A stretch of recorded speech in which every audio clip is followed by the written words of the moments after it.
Another year's upon us. I'm excited as I can be, I can tell you, and looking forward to getting into the season this way. And you know, I guess we've got about as good a situation as we can have health-wise. We do have a couple of guys I need to mention. Joey Copeland is no longer with the team. He was one of our quarterbacks. Stephen Murphy is still having some problems with a knee that he had surgery on this spring. We went back in it again a couple days ago, actually, about a week or so ago.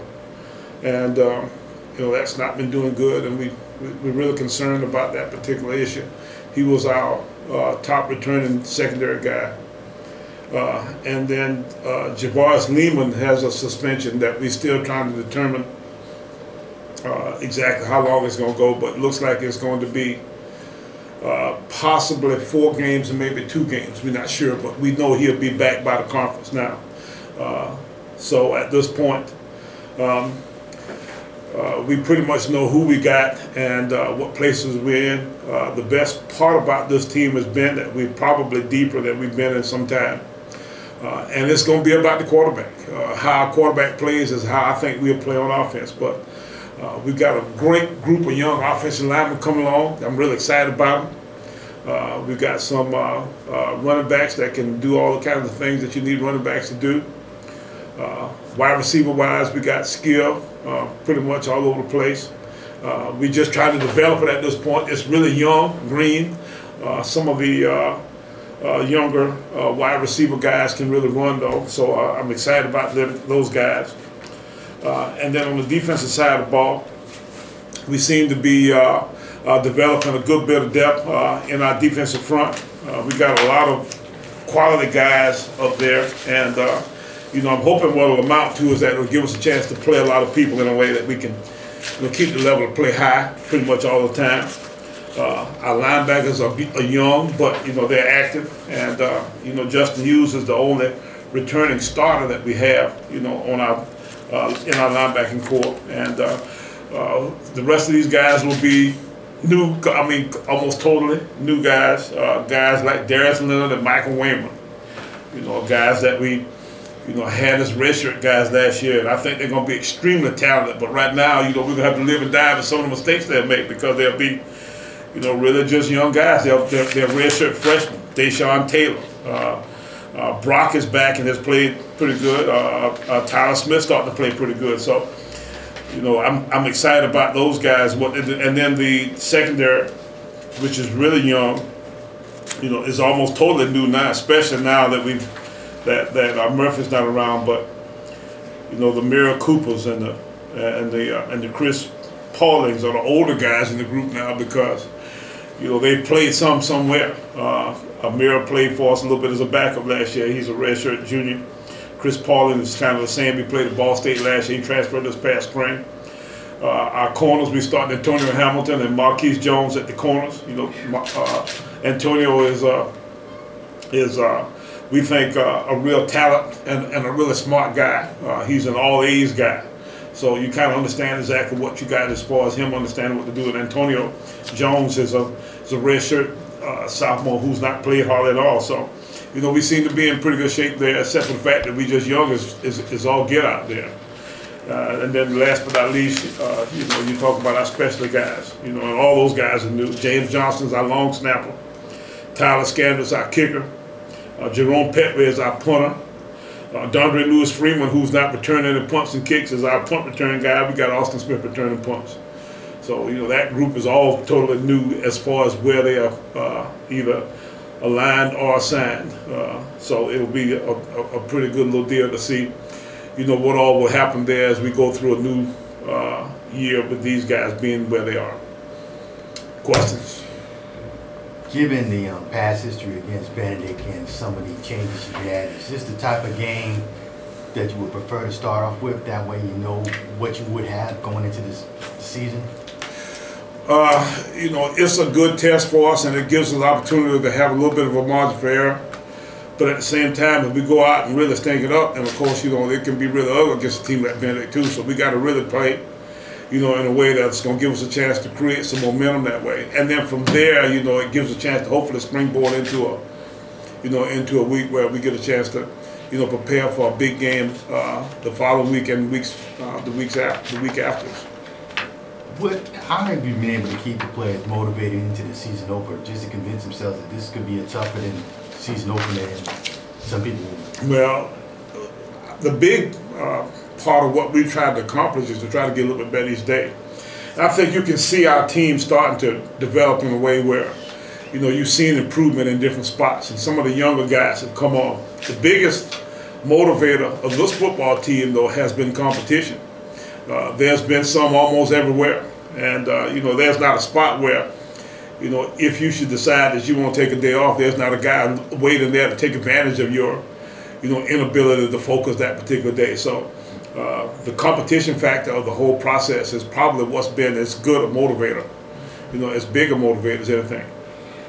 You look at college starting for the first time. Is it sort of do you feel as though that he'll have that confidence going into that opener?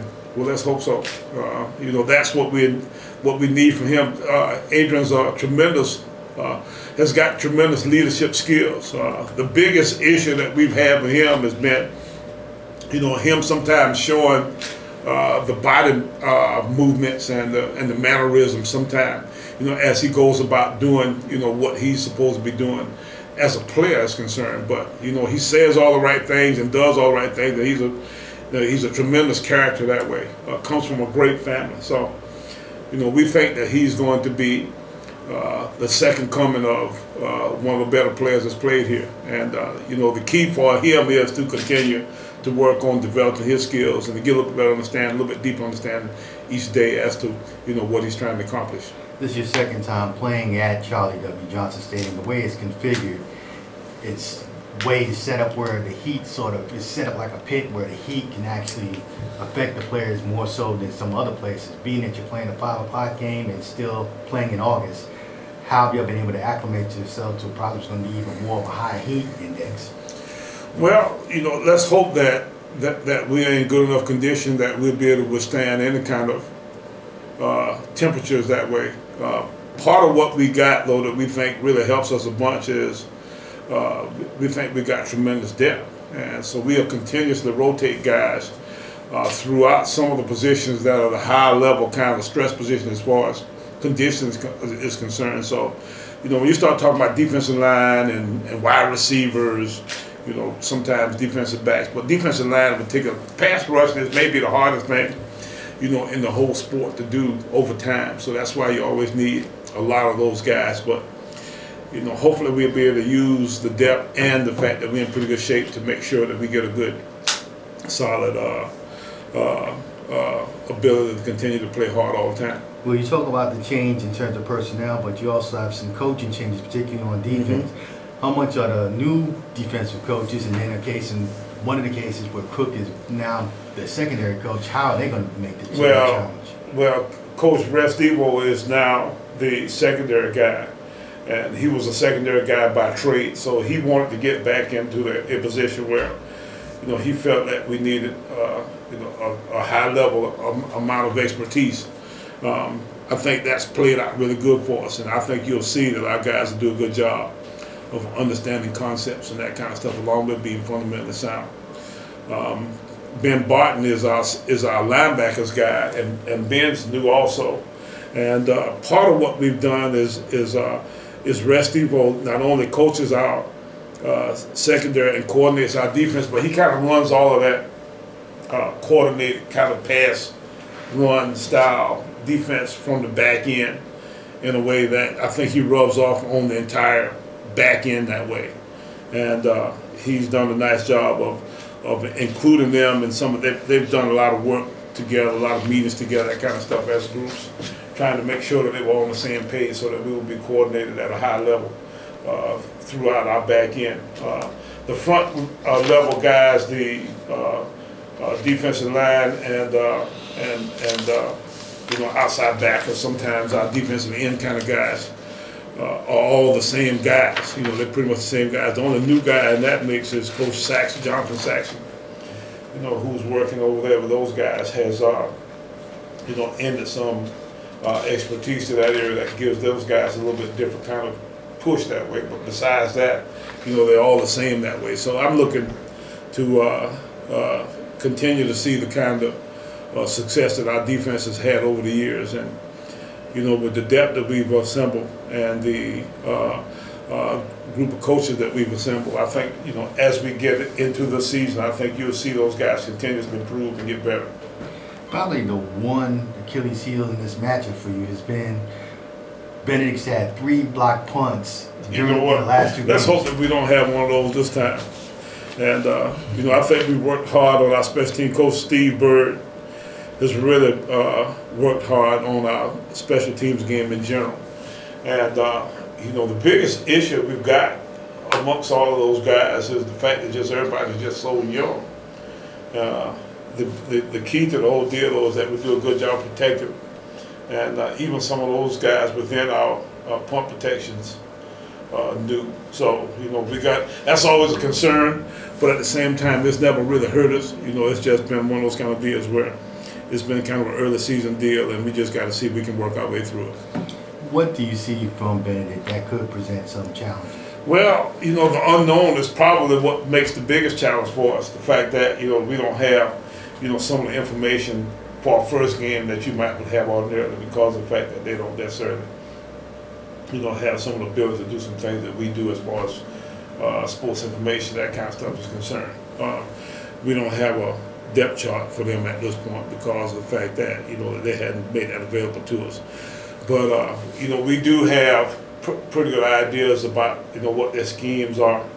They do have a way of being able to cause us some problems because they've got decent enough talent on both sides of the ball. They run extremely well. They give enough misdirection within their offense. They spread out, make it defend the field. They do some things, within their plan that can always give you a little bit of a hiccup or two if you're not really on the ball. So, we've got to be aware of all the possible things. We've got to prepare somewhat generically for football one-on-one as it goes in the game today. And because of that, it makes us a little bit leery because of the unknown that we may run upon that we don't necessarily have a chance to prepare our kids for. Coach, you go into the season 3 wins away from career win 100. How much is that sort of thought about as you get closer to it? None, not a bit. I didn't realize we went 97 until until I think you maybe asked me something about 100 wins.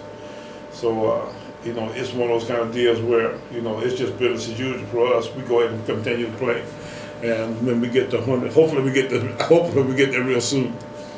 We're gonna have to upset somebody, beat somebody early in our year to get there before. I like to. The goal right now is to figure out how to get there before you get to the daggone conference. I don't know how we pull that off, but that's what ought to be our goal. So now that might be a good way to get our year started. Well, you also look at after Benedict, you have sort of the in-state murderers row, so to speak. How important is it to have at least a strong showing so that y'all have some momentum going into that stretch? Well, the strong showing part ain't necessarily what we're looking for. I don't know if you can get moral victories out of these games. We got to go out and actually, beat somebody. So, we at a point now where, it's Clemson next, but now we're gonna get ready for Benedict, and then at those points of those games, we talk about them when we get to them.